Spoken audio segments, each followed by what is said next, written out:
Hey everybody, how's it going? Welcome to the No DQ live recap of Monday Night Raw for August the 17th, 2020. Not only was this the go-home edition of Raw before SummerSlam, but this was also the final WWE show to take place at the Performance Center. It's the end of an era. No more PC shows. Starting this Friday, it's WWE at the Amway Center, or as the company is referring to it as, the Thunderdome. We're going to have virtual fans. We're going to have pyro and all sorts of wackiness. That begins this Friday on Smackdown. But for now, let's get to Raw, the go-home for SummerSlam of Monday Night Raw, of course. We kicked off with the signature intro, and usually I do not mention the signature intro, but it was noteworthy this time because Retribution screwed around with it. They turned it upside down. They did all these little effects. Somebody in Retribution knows something about video editing, or they were just in the production truck forcing the production guys to do wacky effects to the intro. We had a recap of what Randy Orton did to Ric Flair on last week's show, and that led to Drew McIntyre coming out for a promo. He said what Orton did to Flair was unforgivable, and with a tear in his eye, which of course is a line that Ric Flair has used over the years. Ric Flair wanted to see Randy Orton break the 16-time record.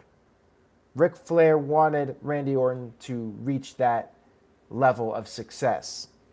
But for Orton to do that, as far as McIntyre is concerned, punting Ric Flair, it's pure evil. Sunday, McIntyre warned that Randy Orton will not be facing an old man. He will be facing the Scottish psychopath, Drew McIntyre. As McIntyre was cutting this promo, we had a bunch of glitches. We had various screens popping up and a recap, picture-in-picture recap, replays, all this wacky stuff. And then we saw Retribution in the truck.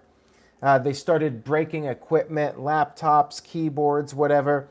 And then they had the feed cut off. The feed went off, but we did get those commercials. So that was very nice of Retribution to allow the commercials to air without any issues.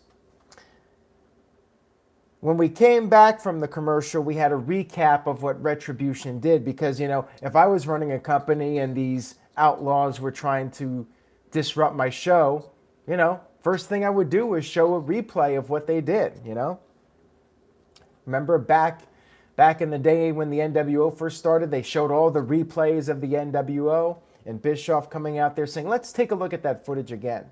Actually, what he did say was, we're never going to show that footage again until Bischoff turned heel, of course. We then had Drew McIntyre backstage with the troops, the Raw locker room guys, and Seth Rollins came in and basically said he would be the leader.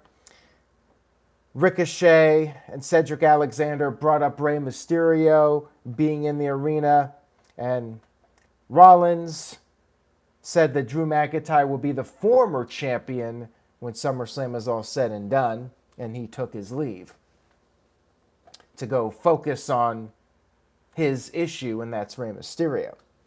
Marshall, I'm doing good.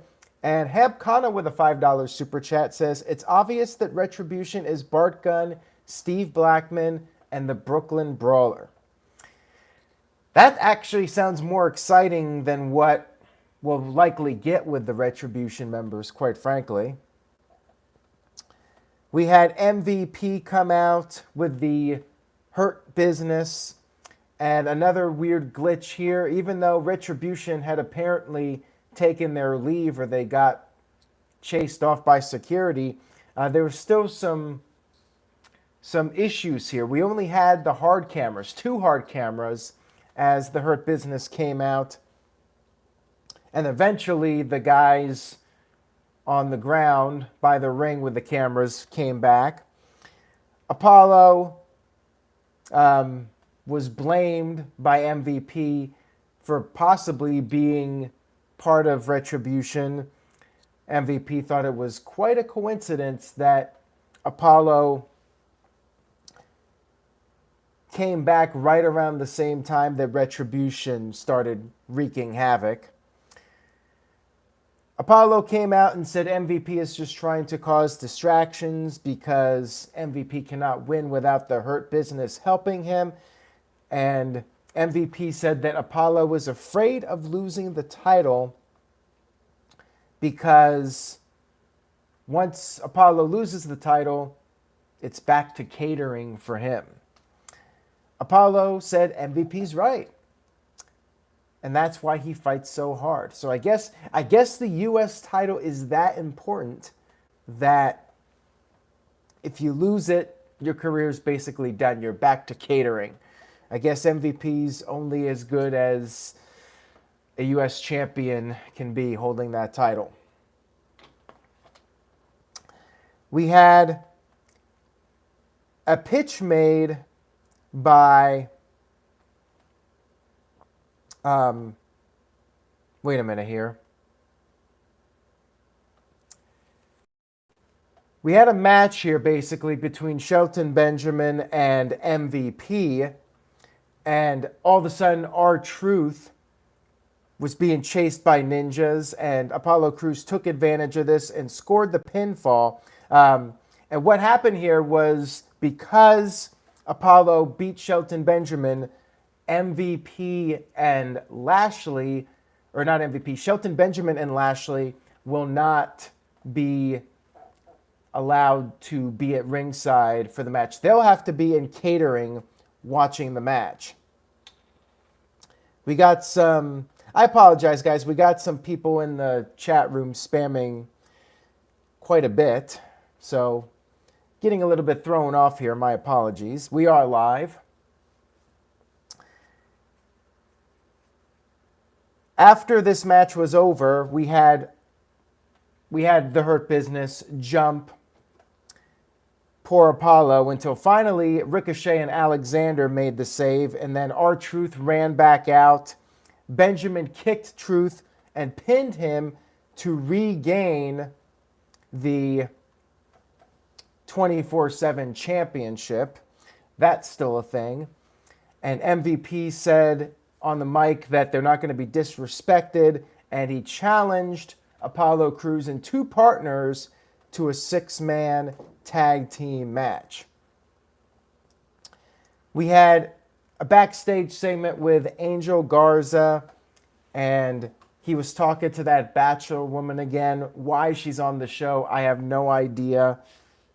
I'm not sure any of the 18 to 49-year-olds watching this show give a damn about her, but maybe if you do, I don't know. I've never heard of her, so I don't understand why she's on this show. It's not like she's a big-time celebrity unless I'm that out of touch that I should be knowing who this Bachelor actress is. And then Ivar offered the Bachelor lady a turkey leg and a +1 to Raw Underground, and she accepted it basically, with Garza not being amused by this, of course. We then had Ivar versus Angel Garza. And backstage, Angelo Dawkins was flirting with the Bachelor girl, and Ivar ended up getting distracted by Andrade, and then Angel hit a drop kick to the side of Ivar's face, picked up the pinfall victory, and then we had Dawkins on the big screen announce that there's a video clip for everybody to see. Samoa Joe ended up explaining the situation that because of Retribution, WWE has been monitoring the video footage from the television shows, all the security footage and whatnot, and they stumbled upon something. And as it turns out, Dawkins rolled the footage, and it was Zelina Vega putting something in Montez Ford's drink. So yes, it was Zelina Vega that poisoned Montez's drink. And then all of a sudden, Montez Ford made his return. Street Profits fought off Angel Garza and Andrade backstage. So the Street Profits are back. They're ready to go for Sunday. They got their tag team title defense. This was a really bizarre first hour of Raw, I will just say that. And we had Natalya with Lana in her corner up against Mickie James. This was Mickie James's first match back, by the way. She had no entrance, and she got immediately distracted. They hit a double clothesline on each other, and that's when Seth Rollins and Murphy came down to the ring. They confronted Samoa Joe. They wanted to know how Samoa Joe knew that Rey Mysterio was going to be there. I could have sworn Mysterio's return was announced on WWE.com. Correct me if I'm wrong on this, but I believe this was already announced by WWE today or over the weekend, in which case this angle makes no sense whatsoever. Bottom line is they were arguing here, and Mickie James ended up being counted out as this was all going on. And then after the match, it was back to Rollins. So poor Mickie James. She comes back, her first match after a year of being gone, doesn't get an entrance, and gets counted out when the focus is on Seth Rollins. Yeah, pretty unfortunate return match for Mickie. But I can't say I'm too surprised, unfortunately. Mysterio said that, or Rollins said that Mysterio's final mistake will be if he shows up, and if he does, neither Mysterio or Dominic will make it to SummerSlam. We had Asuka versus Shayna Bazer versus Sasha Banks and Bayley. Sasha and Bayley cut their usual pre-match promo, said that they cannot wait for SummerSlam, and Bayley said that Asuka's stupid because there's no chance she can beat both of them in one night. And Bayley volunteered to wrestle Asuka first, which pretty much confirms what I already had in mind for my predictions. But you guys will have to tune in tomorrow for that. My predictions video with the No DQ panel. Tune in for that Tuesday night, 7 p.m. Eastern, 4 p.m. Pacific.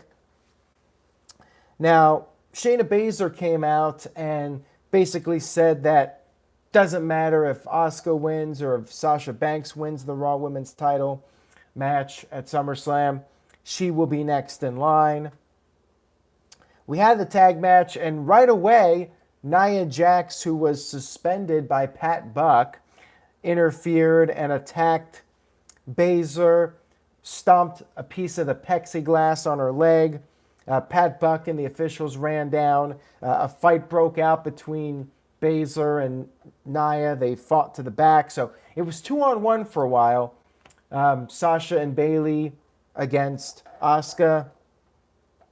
Asuka got put in the bank statement and was on the verge of losing when Shayna eventually returned, stopped the submission attempt, got the hot tag, and Bayley and Sasha tried to finish off Bazer with a backstabber and the Bayley to belly. Shayna kicked out of that. And then Shayna with a knee, followed by the clutch submission, attempted to put away Bayley. Sasha broke that up. Asuka then came back, put the Asuka lock on Sasha on the outside of the ring, and then Shayna got her submission on again, and Bayley tapped out. Bayley loses 2 weeks in a row now. Bayley's been losing a lot. She lost to Kairi Sane, she lost to Asuka, and now she lost to Shayna Bazer. Again, this will all play into my predictions for SummerSlam, but I'll talk about that when we get to it. And as JSpin401 points out, that plexiglass had a family, damn it. Yes, Nia Jax was not too caring about that plexiglass. Domestic Butler with a €3 super chat left a thumbs up animated image. Thank you for that. I appreciate it. And Wonka TV says, can WWE stop bullying plexiglass? We had Shawn Michaels backstage with Drew McIntyre, and Shawn basically said that Drew needs to focus. Drew talked about how Shawn was a big part of his career when he returned, and Shawn said that Drew showed everybody what he was made of at WrestleMania when he beat Brock Lesnar, and Shawn said Drew just needs to keep focused on Randy Orton and show everybody what Drew McIntyre is all about.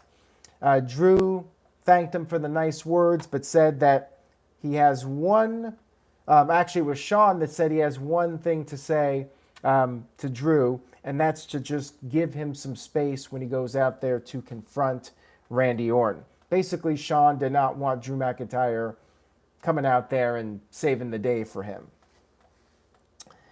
Backstage, we had Shayna Bazer, and she was there with the other horsewomen, the MMA horsewomen, and we had a recap again of what Retribution did, because if you're a company and these guys are trying to sabotage your show, you want to keep showcasing them. You just do that. We had Ruby Riot versus Payton Royce. I could have sworn we saw this match 2 weeks ago. I feel like we're seeing variations of the same match every week with Ruby Riot, Liv Morgan, Payton Royce, Billie Kay, and some kind of combination of those four. It's really getting old, in my opinion. Billie Kay and Liv Morgan were on the outside. They started having a heated exchange, and then as this was going on, Payton Royce shoved Riot into Liv Morgan, got her back into the ring, and won with the Deja Vu. So Payton Royce's momentum continues. I think she's won most of these matches over the past several weeks.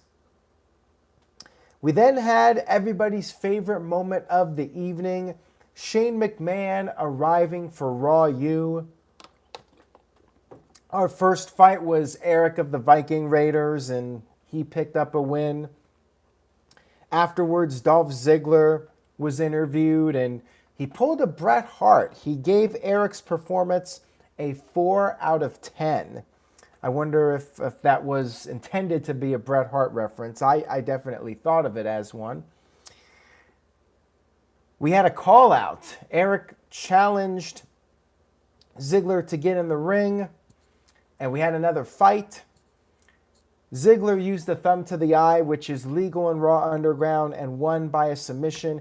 Afterwards, Ivar pounced Ziggler off the mat all the way to the floor onto all the other guys, and a bunch of money flew.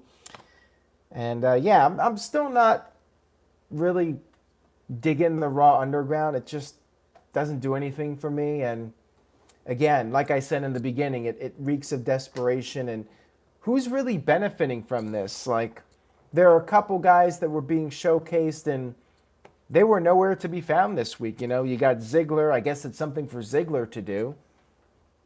And it was announced that next week, the big Raw Underground fight next week is Dolph Ziggler versus Ivar. Boy, oh boy, I'm stoked for that one, I got to tell you guys. Amanda says, my God, Ziggler was incredible tonight. Well, there you go. Not everybody thought it was a waste of time. We had Rey Mysterio and Dominic come out for a promo. Rey Mysterio said it pained him what Seth Rollins did to him and Dominic with the kendo stick. You don't say, Rey. It pained you. I'm shocked by that one, that it pained you. Mysterio said that it made him feel rage. And he may never fully recover from his eye injury, but he will continue to protect his son. He will be in Dominic's corner at SummerSlam. And he admires Dominic's determination to fight Seth Rollins in a one-on-one match. Rollins appeared on the big screen and asked what kind of father Rey is, because all of this could have been prevented if Rey just knew his place and knew his role in the greater good. And now both Mysterios are going to end up being the ultimate sacrifice. Ray called Rollins down to the ring. Rollins and Murphy came to the ring. Ray and Dominic took off, and Ray went to the other side of the ring by the stage, and he provided a distraction because Dominic was able to grab the kendo sticks, get in the ring. He attacked Rollins and Murphy with the kendo sticks. Mysterio got back in the ring, and they beat the crap out of Rollins and Murphy with the sticks. A little bit of payback for what happened last week, and they sent Rollins and Murphy packing. I'm not sure why they just don't do a tag match with these guys. Like, I think that would make more sense for Dominic's first match, but I guess we'll see what happens. Maybe we'll have some kind of swerve on Sunday, but I mean, you have Mysterio there in the corner and Murphy in the other corner. I mean, you might as well just do a tag match, especially if it's a street fight. I mean, it's basically going to be a tag match anyways. I'm guessing Mysterio and Murphy will be fighting during the match too.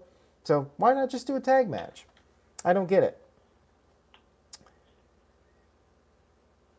We had MVP chatting with Cedric the Entertainer backstage, and once again MVP tried to convince Cedric to join his group, said that maybe Apollo... I forgot a key part of this actually, so I got to back up here.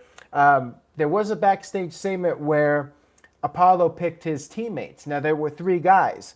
You had Mustafa Ali, you had Cedric, and you had Ricochet. However, Cedric's shoulder was bothering him a little bit, so Apollo chose Ricochet and Ali.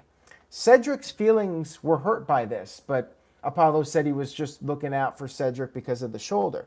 Now, later on, MVP was trying to stir the pot, saying that maybe Apollo thought Cedric was the weak link of the group, and said the offer still stands for Cedric to join the Hurt Business.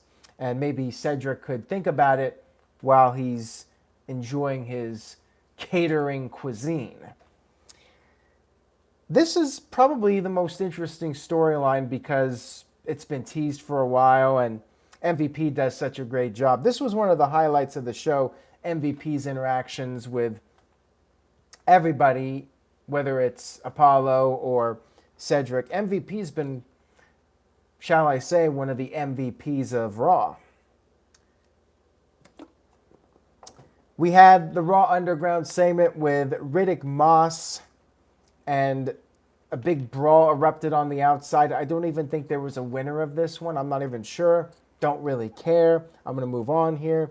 We had the Hurt Business in an elimination tag match against Team Apollo, Ricochet, and Ali. Poor Ali, he was on main event losing, and now he lost. First person eliminated by Lashley via the Dominator. So he doesn't even lose to Lashley's finisher, which is now called the full Lashley instead of the full Nelson. Couldn't even win to Lashley's primary move. And then Ricochet quickly got eliminated by the Pay Dirt. So Psycho Jet Black probably enjoyed that one. Ricochet being eliminated pretty quickly here. Hamp Connor with a $2 super chat. Thank you, Hamp. Says, do you see MVP becoming WWE champion this fall? No. As great as MVP has been, I don't think he's going to be pushed to that level. Just don't see that happening, but thank you for that, Hamp.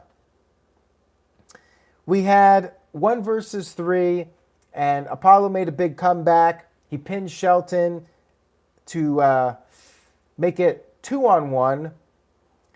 And as this was going on, after Shelton was eliminated and the match continued, Cedric Alexander ran down and rolled up Shelton Benjamin to win the 24/7 title. So I guess that means Cedric's not interested. After the commercial break, Cruz pinned MVP, the person he's defending his title against, with the sit-down powerbomb. So the champ pins his challenger before the pay-per-view. And afterwards, Lashley pinned Apollo with the spear. So there you go. We got Apollo Crews defending the U.S. title against the guy he beat. And he already beat him before. So why are we seeing this match? Why are we not seeing Crews versus Lashley? Don't know. And Ali, sucks to be him. Tony H with a $5 super chat says, the Hurt Business versus Retribution, only Vinnie Mac would say to that, that's good shit. You know what I want to see? I want to see the Ninjas one time. We think it's the Ninjas, but it's a swerve, and it's actually the Ninjas revealed to be Retribution. Like, they're disguised as the Ninjas, and nobody bats an eye because they're like, oh, those guys are just the Ninjas. That would be funny. I would like that if WWE did that. By the way, I'm really disappointed with something they could have done at the end of the show, but they did not do. I'll get to that at the end. We had the Horsewomen chatting it up with Shane McMahon, and then we had Cedric the Entertainer up against Tozawa for the 24/7 title. Quick match here. Cedric won with the lumbar check, and then afterwards Shelton Benjamin ran down, hit the pay dirt to win back the title. I don't care about the 24/7 title. I'm over it. Every time I see it on TV, I'm just not caring because it lost its entertainment value before the pandemic started. Let's be real here. We had Marina Shafir of the Horsewomen in a fight. Raw Underground. She picked the win. Nia Jax attacked her from behind after her victory. Shayna Bazer got in the ring and had a call out, but Nia Jax ran like a wuss. She took off, was not going to fight Bazer in the Raw Underground, so guess that feud continues. Don't really care about that one either. Ken Terminated by DQ with a $3 super chat says, I agree with Aaron Rift. MVP is no Bob Backlund. Bob Backlund, he was quite the superstar back in the day. As great as MVP is, like, he's a way better talker than Bob Backlund, but I don't know if he'll ever have that kind of run on top. Like, few people will have that kind of run that Bob Backlund had when he was the WWF champion. But then again, would Bob Backlund get over in modern day wrestling? That's the other thing. Would MVP get over in late 1970s WWF? We had Andrade versus Montez Ford. Street Profits danced around with the trainees, and then we had our usual interference. Zelina Vega got on the apron, and Bianca Belair came out there to ringside and slammed Vega on the floor. And this time the distraction actually backfired on the heels. It actually happens a fair amount of time. Montez Ford rolled up Andrade, fruit roll up 1, 2, 3 to pick up the victory. Just really felt like filler to me. Didn't really do anything to get me more excited. It wasn't necessary. Like, this is the problem with a 3-hour show. You did the little angle where Vega was exposed by the footage, and then you have the brawl in the back. Ford comes in, they run him off. That's all you needed. Like, this match was unnecessary in my opinion. I guess you got Bianca Belair some airtime, but in a 2-hour show, we would not need this match. You could have just done the angle with the hidden camera, and that would have been that. Mike B with a $2 super chat. Thank you, Mike. I appreciate it. He says, being the 24/7 champion is greater than being the no DQ champion, or less than. I shouldn't have said greater than. It's the less than symbol. Thank you for that, Mike B. I appreciate it.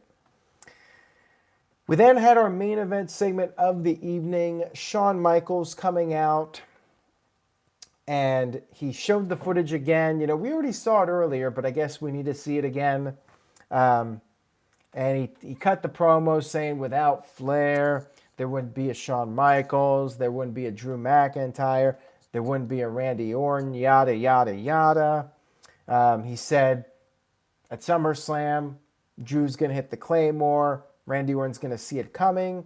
And then all of a sudden, Randy Orton pops in and attacks Shawn Michaels with an RKO. And then Randy Orton quickly hits the punt on Shawn. I guess he anticipated Drew McIntyre coming out there, which Drew did. Drew ran down to the ring, and Randy Orton took off. Now, I was not a huge fan of this segment. I was actually pretty disappointed, and I'll explain why. Game is on 100 left a $2 super chat. Thank you. He says, is it me or is Zelina Vega getting best EST always? Well, she probably should. I mean, she's basically a manager, and Bianca Belair is the one that they're really trying to push right now. So to me, that's the way it should be.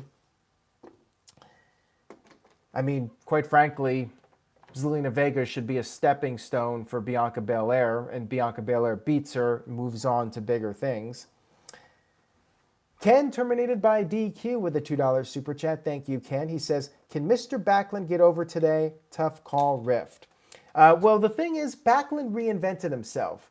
The Backlund character, the 90s. See, the thing is, Backlund, he pretty much fizzled out of WWE after Hulk Hogan came in and won the title.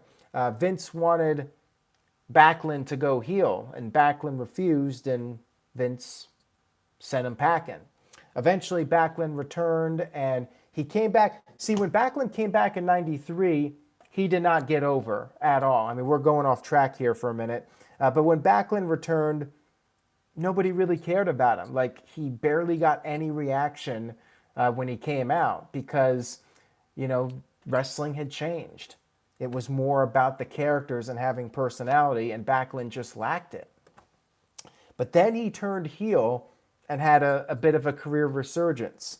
He got to show some personality as Mr.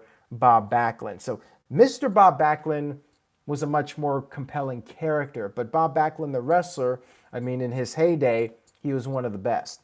Anyways, back to the end of the show. I honestly have more fun talking about Bob Backlund's career than this episode of Raw, but that just goes to show the state of the current WWE product. We had Shawn Michaels more or less no-sell the punt. Like everybody else that got hit with it, they're basically knocked out cold. They're stretchered out. Michaels was starting to get up to his feet. Like he was in the corner. He was alert. He was kind of acting like he was dazed, but not nearly as bad off as Edge or Christian. He seemed like he was okay from this punt. Like, I think Shawn should have been completely out cold with the punt. So I was not a fan of this. I don't know why Shawn had to be recovering more than the other guys. But anyways, Randy Orton ran back into the ring as Drew was checking up on Shawn, and Drew ended up clotheslining Orton over the top. Drew returned to the ring, and then Orton got back in the ring, gave McIntyre the RKO. So Drew did not do enough to keep Randy Orton down. I'm not sure why he felt like he had done enough, but he did not, and he got laid out with an RKO. Randy Orton's music played, and Orton celebrated his antics, and you had Shawn and Drew recovering in the ring, and it seemed like Shawn, after taking a punt, was in better shape than Drew heading into the pay-per-view. So yeah, I thought this was really disappointing. It was very predictable. I mean, I think we all saw this coming a mile away with Shawn getting attacked. Shawn's promo, it was, very predictable. The whole thing, I just thought, could have been done way better, could have been a much stronger performance from everybody. I just wasn't blown away by it. So for a go-home angle, I thought it was pretty weak. I thought the Ric Flair angle was a lot better. Domestic Butler with a €5 super chat. Thank you for that. I appreciate it. He says, did the Smackdown hacker ever get revealed? I'm not watching much wrestling as of late. Great show, Aaron. Hope you and your family are well. Well, thank you for that. No, they did not reveal the SmackDown hacker, although I guess when it's all said and done, WWE could say it was one and the same, that the hacker was the person who founded Retribution or some crap like that. I mean, they could always do that if they wanted to. So yeah, I thought Raw was a pretty flat show. Like, I'm trying to think, like, was there anything that I would recommend people going out of their way to watch? And there really wasn't. I guess the Retribution, maybe the opening segment with Retribution, I mean, that was interesting. But it was pretty over the top at the same time. I'm like, this is a bit silly with the graphics and everything. So yeah, probably that segment. Oh man, there wasn't really a lot that I would say was like must-see TV. Let's go ahead and do a letter grade for this show. I'm giving it a C-. I'm being generous. I'm trying not to go into the D category, but my expectations tend to be a little bit higher for go-homes because I feel like you really gotta nail down these storylines and hit that final note before the pay-per-view to really draw people in. And I think this show failed for the most part. And JSpin401 with a D. The Game Is On 100 with a C-. Dominic Vincent with a C-. Michael Wayne with a C-. Daniel with a D-. Snipe Ryder with a D.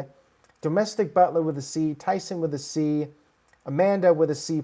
And Matt Helms with a C-. TJS with a $2 super chat says, why are they only doing 3 Thunderdome shows? They're not. They're doing it full time.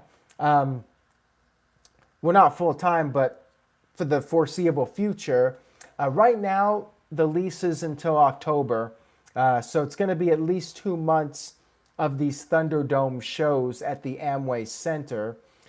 And then I guess, depending on what's going on with COVID, WWE may renew the lease with Amway Center. But yeah, they're going to be doing these shows at Amway Center for the next 2 months at least. DJW with a $10 super chat. Thank you very much for that, DJ. I really do appreciate it. He says, yo, Aaron, you say you understand Asuka getting 2 title shots at the pay-per-view, but I don't like it. The Triple Brand Battle Royal was a perfect chance to break out a new star. Shayna or even Belair should have won. I have an opinion on what's going to happen, so we'll talk about it more. I'll talk about it with the No DQ panel. We'll talk about this match and if Asuka was the right call, but I feel like I have an idea of where this is all going to go at SummerSlam. So stay tuned for that. But yeah, you're right. WWE could have used this to push somebody else. Unfortunately, they're not really building up any other talent besides Asuka. I mean, maybe Shayna Bazer a little bit, but yeah, not much. TJS said they said 3 Thunderdome shows. The rest are just regular shows at Amway.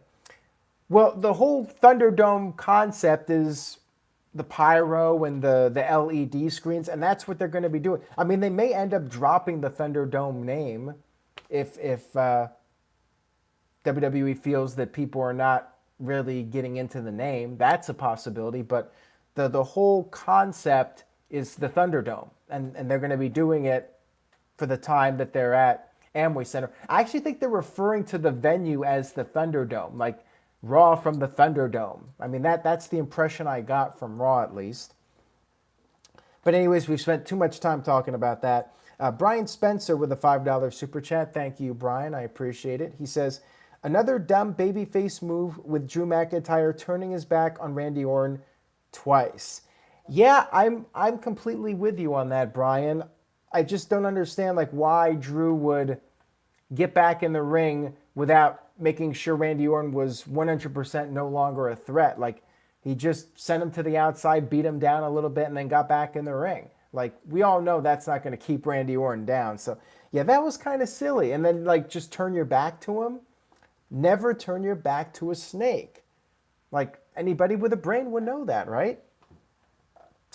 Mike B with a $5 super chat. Thank you, Mike. I appreciate it. He says, Eric Cartman, Stan, Kyle, and Kenny are way better than Redemption. D for Raw and A+ for the No DQ Raw review. Thank you again, Mike B, for the kind words. And Ken terminated by DQ with a $5 super chat. Thank you, Ken.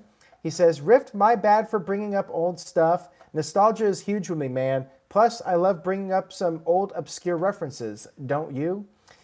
I enjoy it. I sometimes have more fun talking about the older stuff than the new stuff, especially if the new stuff is really bad.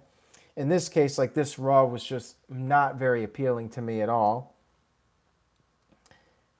And Hamp Connell with a $5 super chat. Thank you, Hamp.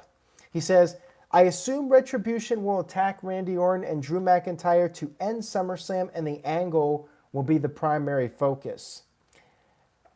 That's an interesting theory there, Hamp, and I would not rule out something really insane happening at SummerSlam where they don't have a finish. When Drew McIntyre was cutting his promo and Retribution was interrupting the promo, to me, that was strange because I feel like it watered down the importance of the Orton-McIntyre feud because you got Retribution and the focus is being put on that instead of your world title feud. Like, I get when WWE has Seth Rollins come out there during Mickie James's match. I get that, even though it sucks for Mickie. I understand it. Like, that's not a priority. Seth Rollins is a priority. But here, when you do that, it feels like Randy Orton and McIntyre is not even that big of a deal because Retribution is the real thing we should be caring about. So maybe something like that will happen where Retribution will hijack the match and they'll have to do a rematch, or maybe Randy Orton and Drew McIntyre team up, or we get some kind of crazy storyline at SummerSlam. I mean, anything's possible. Oofman Entertainment with a $5 super chat. Thank you for that, Oofman. Says, do you think we will have to deal with the lights flickering at SummerSlam on Sunday? That's a good point. That's another solid point to make there. Will we have these interruptions and angles happening during SummerSlam when people just want to tune in and see the culmination of these various storylines? Or are we going to get shenanigans in all the matches and SummerSlam's just going to be a setup for Payback? I mean, I would not be surprised if something really outlandish goes down at SummerSlam. But again, we'll talk about that for the predictions video. Just as a reminder, the live stream is Tuesday night, 7 p.m. Eastern, 4 p.m. Pacific. I know some people are watching this on Tuesday, and if you're watching on Wednesday, well, then you missed the live stream and you can check out the No DQ predictions on demand. Anyways, guys, that's all I got for tonight. I really appreciate your continued viewership and support. If you enjoyed this video, please share it with a friend. Spread the word about NoDQ.com. Live streams coming up all this week. Jeff Meacham did Talk Wrestling. Check that out. Jeff will be back with another video on Wednesday. Chuck sent in a $7 Canadian super chat, so we'll stay on here for a few more minutes. Chuck said, hey, Aaron, in your opinion, what is the most important storyline in WWE that has contributed to their success today? Huge fan, by the way. Steve Austin, Vince McMahon. That was the most important storyline in WWE. WWE made a ton of money from that storyline. That's what took WWE from losing a war to WCW to ultimately winning the war and becoming a monopoly in wrestling. And we had TNA try to get into the marketplace. They struggled. AEW's trying to make a mark in the United States. But yeah, it was definitely Austin and McMahon that reinvigorated the whole landscape of WWE and reinvented the industry, really. But yeah, I would say that. And before that, even though it didn't make the box office that Austin McMahon did, Steve Austin and Bret Hart was a very important feud in WWE history, and that whole storyline with Austin turning face and the double turn and whatnot. Anyways, guys, take care. Thank you all for watching. Thank you for supporting. And I will see you